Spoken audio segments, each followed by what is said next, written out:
আসসালামু আলাইকুম প্রিয় বন্ধুরা, একদম স্কিপ করবেন না, তাহলে কিন্তু কিছু বুঝতে পারবেন না। আজ আমি এখানে দেখাচ্ছি এই যে মাছ ধোয়ার জন্য ছালি কিন্তু অবশ্যই প্রয়োজন, তা না হলে মাছ কোটা যায় না। বিশেষ করে মাছ কোটার জন্য ছাই অবশ্যই লাগবে। তারপর যা হোক, এখন আমি এই দেখা যায় যারা মেসে থাকে, হোস্টেলে থাকে কিংবা প্রবাসে থাকে, তারা কিন্তু বিভিন্ন ধরনের মাছ খেতে মন চায়, ছোট বড়।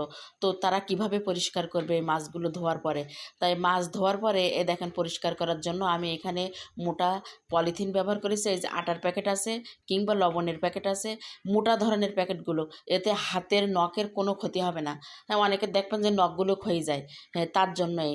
আর পুরুষ মানুষদের জন্য তো একদম অনেক উপকার। পলিথিনটা হাতে পরেই নেবেন, তারপরে মাছগুলো কেটে ফেলবেন। অনেকে দেখেছি যে প্রবাসী ভাইরা ছোট ছোট মাছ কিনে নিয়ে আসে এবং সেগুলো কিভাবে খায়। তো এইভাবে পরিষ্কার করবেন। আর আমরা এটাকে মালসা বলি। মালসা একটু ধারালো আছে ভিতরে, তো ওর ভিতর দিয়ে ঘষলে এটা বেশ কয়েকবার, 3-4 বার, আমি 2 বার ঘষে দেখাচ্ছি, আপনারা বেশ কয়েকবার ঘষে নেবেন, দেখবেন মাছগুলো একদম ঝকঝকা হয়ে গেছে। হ্যাঁ, তো আপনারা এইভাবে মাছ পরিষ্কার করে খাবেন।